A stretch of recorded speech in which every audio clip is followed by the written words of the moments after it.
அனைவருக்கும் வணக்கம். Welcome to cinema land. டாம் கார்மிகன் டைரக்ஷன்ல இன்னைக்கு தியேட்டர்ஸ்ல வெளியான அனகோண்டா படத்தின் விமர்சனத்தை தான் இந்த எபிசோட்ல நாம பார்க்க போறோம். ஃபர்ஸ்ட் இந்த படத்தோட ஸ்டோரி என்னன்னு பார்த்துடலாம். 1997ல வெளியான அனகோண்டா படத்தை பார்த்துட்டு இன்ஸ்பயர் ஆன சில நண்பர்கள் பெரியவர்களான பிறகு அதே படத்தை புதுசா காமெடி ஸ்டைல்ல ரீமேக் பண்ண முடிவு பண்றாங்க. குறைந்த பட்ஜெட்ல காமெடி படமா எடுக்கணும்னு நினைச்சு அமேசான் காட்டுக்குள்ள நுழைஞ்சு படப்பிடிப்பையும் ஆரம்பிக்கிறாங்க. கம்ப்யூட்டர் கிராபிக்ஸ் மூலமா இந்த படத்துக்கான அனகோண்டாவை உருவாக்க நினைக்கும் போது அங்க உண்மையிலேயே ஒரு மிகப்பெரிய அனகோண்டா இருப்பதை கண்டுபிடிக்கிறாங்க.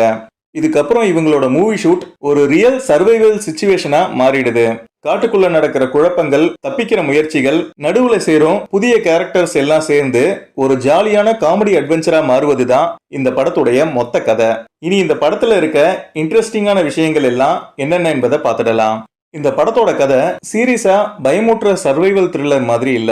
பெரிய அனகோண்டா கிட்ட மாட்டிக்கிட்ட ஆபத்தான சிச்சுவேஷனையும் ரொம்ப சீரியஸா எடுத்துக்காம அதையே காமெடி விஷயமா மாத்தி சொல்ற கதை. லாஜிக், ரியலிசம் எல்லாத்தையும் விட ஆடியன்ஸை சிரிக்க வைக்கணும் என்பதுதான் இந்த கதையோட முக்கிய நோக்கம் என்றாலும் அது பெருசா ஒர்க் அவுட்டும் ஆகல. இந்த படத்துடைய ஸ்கிரீன் பிளேல கேரக்டர்ஸ் யாருன்னு சுருக்கமா அறிமுகப்படுத்தி உடனே அட்வென்ச்சருக்குள்ளர கொண்டு போயிடுறாங்க. சிக்கலான திருப்பங்கள், ஆழமான எமோஷனல் ரைட்டிங்ஸ் என எதுவும் இந்த படத்துல இல்ல. ஸ்கிரீன் பிளேயோட போக்கஸ் அடுத்து என்ன நடக்கும் என்ற சஸ்பென்ஸை பில்ட் பண்ணுவதை விட ஆடியன்ஸ் சிரிச்சா மட்டும் போதும்னு எழுதப்பட்டிருக்கு. படத்தின் எனர்ஜி, சஸ்பென்ஸ் மற்றும் ஜம்ஸ்கேர் மூமெண்ட்ஸை அமைதியா கேரி பண்ற சப்போர்ட்டிங் எலிமெண்ட் மாதிரி இந்த படத்துடைய மியூசிக் இருந்துச்சு. அமேசான் காடுகள்ல நடக்கிற காட்சிகள் டார்க்காகவும் கொஞ்சம் மிஸ்டீரியஸாகவும் கேப்சர் பண்ணப்பட்டிருக்கு. காமெடி படமா இருந்தாலும் சில இடங்கள்ல ஹாரர் ஃபீல் வரணும்ன்றதுக்காக லைட்டிங், கேமரா மூமெண்ட்ஸ் எல்லாம் சிறப்பா யூஸ் பண்ணி இருந்தாங்க. அனகோண்டா வர்ற சீன்ஸ் விஷுவலி ஸ்டன்னிங்கா இல்லை என்றாலும் படத்துக்கு தேவையான அளவு நீட்டாகவும் எஃபெக்டிவாகவும் ஒளிப்பதிவு பண்ணியிருந்தாங்க.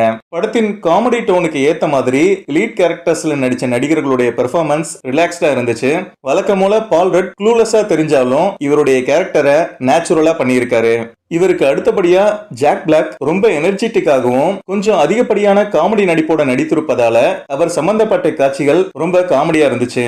சீரியஸான கதை, ஆழமான திரைக்கதை மற்றும் பிரம்மாண்டமான விஷுவல்ஸ் எதிர்பார்க்கிறவங்களுக்கு இந்த படம் பிடிக்காது. ஆனா லாஜிக் பார்க்காம 2 மணி நேரம் ஜாலியா சிரிச்சு என்ஜாய் பண்ணலாம்னு நினைக்கிறவங்களுக்கு மட்டும்தான் இந்த படம் செட் ஆகும். செக்ஷுவல் நியூடிட்டி கண்டென்ட் எதுவும் இந்த படத்துல இல்ல. ஓவராலா பார்க்கும்போது ஒரு நல்ல ஐடியாவை சிறப்பா பயன்படுத்தல என்றுதான் சொல்லணும். அனகோண்டா என்ற பேரு, இந்த டைரக்டர் இதற்கு முன்பு இயக்கிய படங்கள் இதெல்லாம் ஒரு பெரிய எதிர்பார்ப்பு உருவாக்கினாலும் ஒரு சாதாரண படமா தான் இந்த படத்தை கடந்து போக வேண்டியதாயிடுச்சு. மீண்டும் ஒரு நல்ல படத்தோட உங்களை நான் சந்திக்கிறேன்.